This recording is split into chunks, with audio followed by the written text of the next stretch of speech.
The Tau is a rapidly expanding empire, sometimes referred to as a Commonwealth by its own citizens, situated inside of the Ultima Segmentum, near the Eastern Fringe. Founded by the Ethereals, who led the Tau Empire in the name of the greater good. Several alien races, Kroot, Vespid, among others, have allied themselves with the Tau. The Tau Empire borders the Imperium and lies within the reach of the Astronomican. It has suffered many raids from the Orks and also seems to lie in the path of several splinter fleets of Hive Fleet Kraken. Society. Each race within the Tau Empire has a unique and different society. However, all races have one common belief in the greater good. The greater good, or Tauva, is the founding principle of Tau society. The Tauva system is based on caste and is designed to allow for the advancement of the entire Tau society together toward a more successful, prosperous, and easier existence in the future. The notable races within the Tau Empire are as follows. Tau. Tau society is centered around the concept of the greater good, where individual Tau sacrifices personal gain in favor of benefiting the Tau race as a whole. It is from this philosophy that the Tau's all-purpose motto, for the greater good, is derived. The castes, although different in role and organization, work together for the benefit of all Tau. The Earth caste provides and produces. The Water caste communicates and distributes. The Air caste connects the worlds of the Tau Empire, and the Fire caste protects. The external image of the Tau is that they are altruistic and idealistic, believing in the unification of all for the greater good. Kroot. Kroot society is divided into tribes, known as kindreds. Each kindred is an extended family group of Kroot and is led by a shaper. One Kroot with an intuitive understanding of the DNA absorption process all Kroot possess, and are responsible for guiding the evolution of their kindred. The shaper, upon identifying a beneficial genetic trait, will instruct his kindred to hunt and consume that animal, and then control the breeding of the kindred to ensure that the offspring are born with the selected trait. Often, kindreds will band together, and the shapers will form a council, of which the most influential kindred shaper will be made leader of the group. On rare occasions, a chief will unite a large number of kindreds underneath him. Kroot dwell in warm, temperate conditions on the worlds they inhabit, and construct large tree houses from animal hides, bound together by regurgitated dead wood. Some kindreds reside in the ruins of the hive cities. There has been no obvious industry on Pek since the coming of the Orks, but Tau research teams have detected strange energy emissions, emanating from a collection of hills near their base. The consumption of flesh is one of the key tenets of Kroot spirituality, as it is believed that the consumption of prey imparts the spirit of the prey to the Kroot, which is then passed on to the Kroot's children. This is the average Kroot's understanding of their rapid evolution, with spirits as a substitute for genetic trait.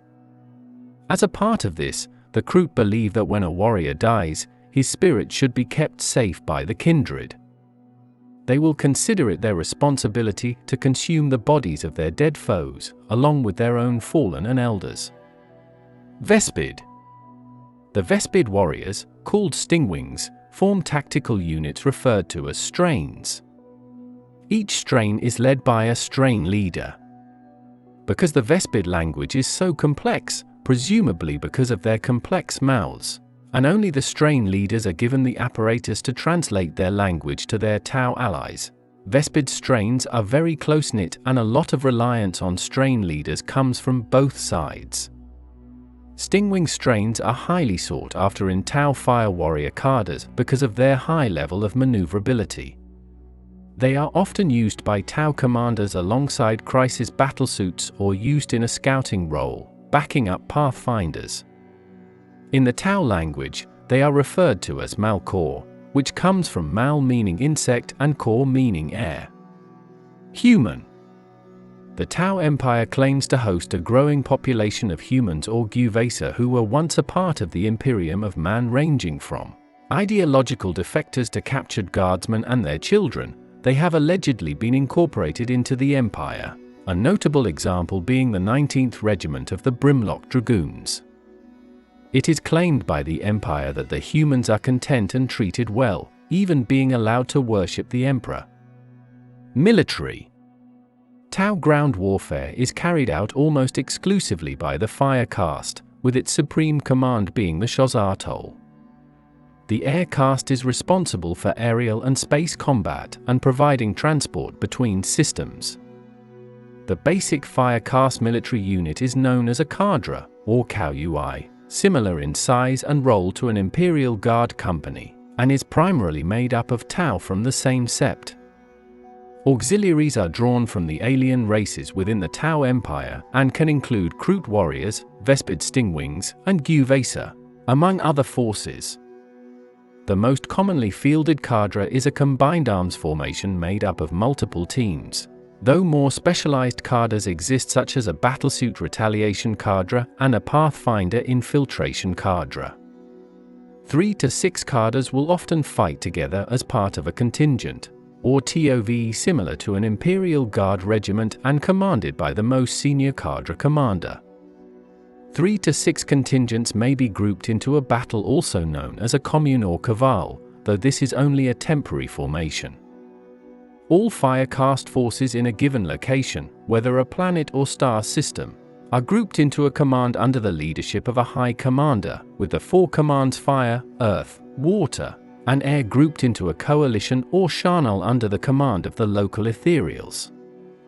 The Tau prefer long-ranged combat over close-quarters fighting and use the speed and agility of their anti-gravity vehicles to fight a war of maneuverability. Pinpoint destruction is favored over massive barrages, hence the preponderance of laser-guided missiles as artillery. The destruction of the enemy's forces is considered more important than the capture of territory, and the Tau will willingly give ground to achieve a more advantageous position. Battle plans are complex affairs, with each cadre given specific targets and launch times, and if the initiative is lost, the Tau will fall back to plan a new strategy. The Tau military has neither the inclination nor the numbers to fight a war of attrition, and so must choose its battles carefully. The idea of a static defense is foreign to the Tau's military philosophy.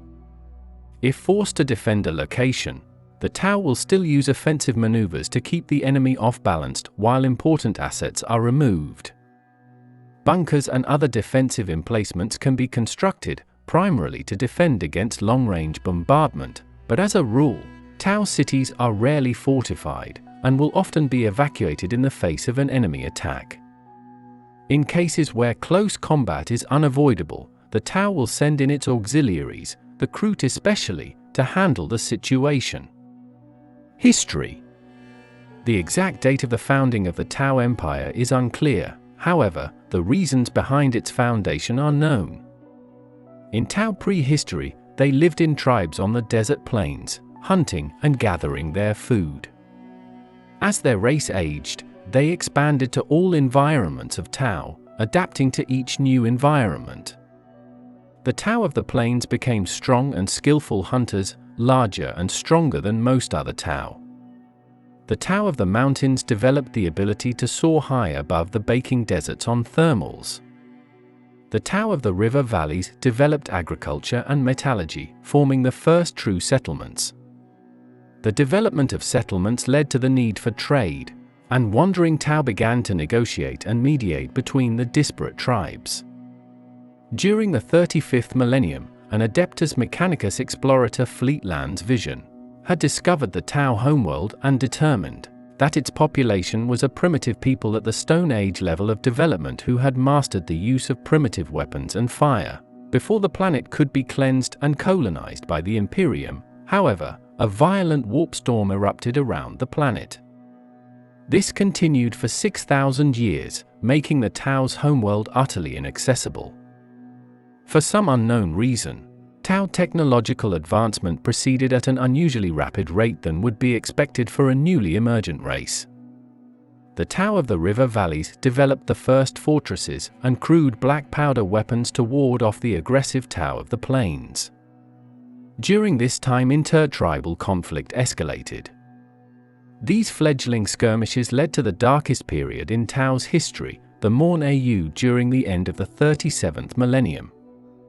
The numerous wars that broke out lasted for years.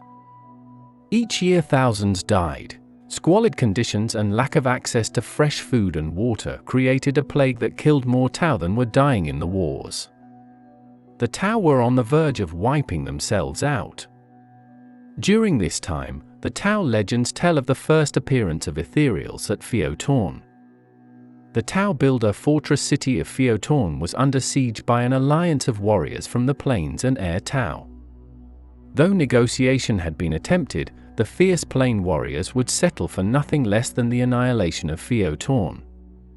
For 5 long years, the inhabitants held off the savage assaults with their thick walls and plentiful cannon. However, disease and starvation began to take their toll. As the tide of the siege turned, 2 mysterious Tau appeared. One made his way into the camp of the plain Tau, exuding a quiet authority that no Tau was able to resist. Soon, the leader of the plain warriors was persuaded to parley with the Tau of Phiotorn. Similarly, the other mysterious Tau made his way deep into the fortress. Within a few short hours, the gate stood wide open, and the Tau stood ready to talk. The Ethereals spoke of the importance of peace and understanding between all Tau. They described a greater good that each Tau must strive towards. The besiegers and the besieged quickly agreed with the Ethereals, and a truce was reached. Across Tau, Ethereals emerged, each with the same quiet authority and message of harmony and cooperation. With the Tau united, the Tau Empire was founded. Expansion and conflict. Over the next 1,000 years, the Tau Empire experienced an unprecedented period of scientific discovery and philosophical advancement. The Tau Empire continued to expand its border at a fast rate through a series of expansion phases. The Tau Empire has gone through spheres of expansion. These phases are a period of several Tau military campaigns during which nearby worlds are colonized, conquered, or sometimes peacefully persuaded to join the greater good. Therefore, apart from the star systems of the Tau, which are called septs, the Tau Empire also incorporated worlds and star systems belonging to the Kroot, Vespid, and the Nikasa, who were the first race to join the Empire and survive as plague wiped out the Poptroon. It is currently unknown if the Demiurge are full members, allies, or mere trading partners. The Empire is composed of over 20 fully developed septs and around 100 settled worlds, but the exact number and most of their names are unknown. When the Tau encounters a new alien species, the Ethereals direct each of the castes to perform a designated role to bring them into the Empire's fold. The world is first scanned by the air caste, and those classified as desirable are investigated further. And if a sentient alien race is discovered, the water caste sends ambassadors to make trade deals, defense pacts, and offer advanced technologies built for them by the earth caste. However, should all these efforts fail to persuade the planet to join with them in the greater good, it will fall to the fire caste to forcibly absorb the world into the Tau Empire. Only the stubborn and warlike Orks have been denied the offer to join the greater good, for the Tau abandoned their futile attempts to absorb the Orks after many battles convinced the Ethereals that bargaining with them was impossible. The Tau made first contact with humanity shortly after the second sphere of expansion in the form of free captains, pirates, and lost colonies. They had regressed so far that they knew not of the outside galaxy. These planets were eventually peacefully assimilated or forcibly subdued, but it took the water caste time to realize that these worlds were just the outer fringes of an unimaginably vast interstellar empire, the Imperium of Man. However, thanks to the wisdom of Ornva, the fire caste calls for war with mankind were averted, and the Tau embarked on a subtle campaign of trade and diplomacy with planetary governors to absorb further human worlds. The Imperium's response to these activities was slow, but when it did come, it was characteristically brutal, and the first wars between the Imperium and Tau Empire began. Damocles' Crusade. The Damocles Crusade was the first major military conflict fought between the Imperium of Man and the Tau Empire. Members of the Tau water caste had established trade agreements with imperial worlds on the frontier of the Tau Empire, near the Damocles Gulf region of the Ultima Segmentum, and exchanges of goods and technology were common. Alarmed by the threat of alien contamination, the Administratum readied a suitable response, and almost a century later, the Damocles Crusade invaded Tau space, destroying several outlying settlements and pushing deep into the Tau Empire.